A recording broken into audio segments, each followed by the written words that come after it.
ఇవాళ రాష్ట్ర వ్యాప్తంగా 2 దశల్లో ఎలక్షన్లు జరిగితే ఈ 2 దశల్లో కూడా ఒక్కొక్క దగ్గర ఒక్కొక్క తిరుగు కానీ కొన్ని దగ్గరలో 40%, కొన్ని దగ్గరలో 30%, కొన్ని దగ్గరలో 50%, కొన్ని దగ్గరలో 60-70% కూడా గెలిచి సత్తా చాటిన గులాబీ దండుకు గులాబీ సైనికులకు నేను శిరస్సు వంచి మీకు అభినందనలు తెలియజేస్తా ఉన్నా.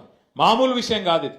ఎందుకంటే 2 ఏళ్లలోనే ప్రభుత్వం మీద ఇంత స్థాయిలో వ్యతిరేకత వచ్చుడు, ఇంత స్థాయిలో తిరుగుబాటు జరుగుడు ఇది మామూలు ముచ్చట కాదు.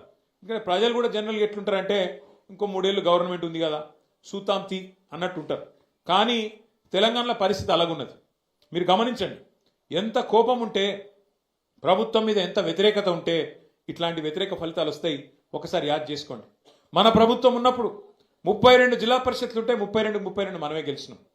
143 మున్సిపాలిటీలు ఉంటే 136 మున్సిపాలిటీలు గెలిచినాం. జెడ్పీటీసీలు దగ్గర దగ్గర 450 దాకా గెలిచినాం. మండలాల దగ్గర దగ్గర 430 దాకా గెలిచినాం. 520 చిల్లర మండలాలు ఉండే అప్పుడు కొద్దిగా ఎరిగినాయి ఇప్పుడు. అట్లాగే గ్రామ పంచాయతీలు 12,000 ఉంటే దగ్గర దగ్గర 9,000 మనమే గెలిచినాం. కేవలం అక్కడనో ఇక్కడనో వాళ్ళు ఒక 15-20% గెలిచిరు, కానీ మనం గెలిచినట్టు 30%, 40%, 50-60% వాళ్ళు ఎక్కడ కూడా గెలవలేదు. 2 ఏళ్లు తిరగకుండానే ప్రభుత్వానికి ఈ పరిస్థితి వచ్చింది.